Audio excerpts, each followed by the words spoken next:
The news is set to tighten on Jignesh Shah and NSEL as the government is now mulling action under the Prevention of Money Laundering Act. Sriram Iyer is breaking that story right here on ET Now. Sriram, finally the government now talking tough. We understand that the Finance Ministry is looking into this entire issue and that they're looking at a probe under the PMLA.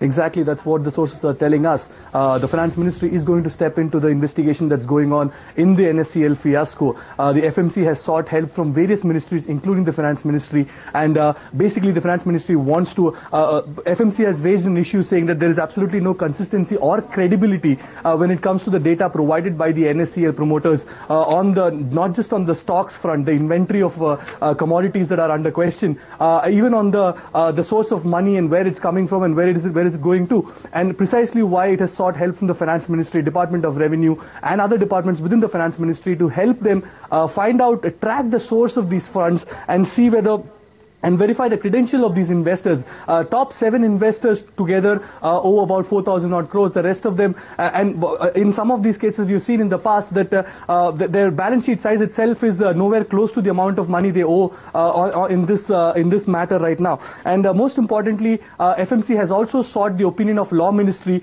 on what will be the liability of financial technology. Can the company be completely absolved of its responsibilities, considering NSEL is 100% subsidiary of financial technologies?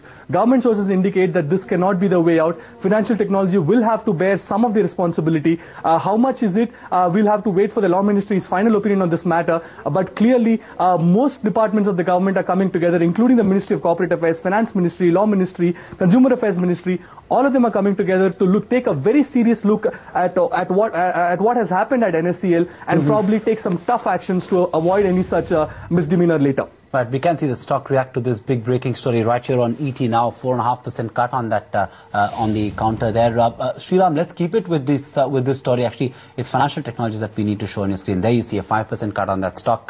Sriram, now obviously we're also given to understand that even the government has now raised some serious doubts on the credibility of the warehouse data. That's in a sense been at the heart of this entire controversy, isn't it? We've seen a lot of investors talk about it, market participants talk about it, but now even the government is skeptical about the very credibility of the warehouse data.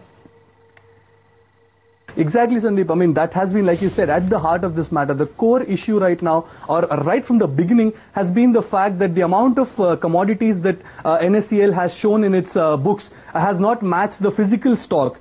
So that's precisely been the problem. That's exactly where all these doubts are arising from, and which is precisely the issue that FMC has raised even now, saying that there is absolutely no credibility or consistency. The amount of stock that was shown by NSEL on the 1st of August differs from the amount of the stock that's shown by NSEL on 6th of August, differs from the final data on the 9th. So clearly FMC has now put its foot down and said that whatever it is, give me a final a stock of whatever commodities you have, all the list of it, which warehouse, where, which state, and based on that, if there is, and then there will be a physical verification of that, and if there is any deviation or from the data provided by NSEL, then the axe will really fall on the promoters for misleading the government, misleading the investigators.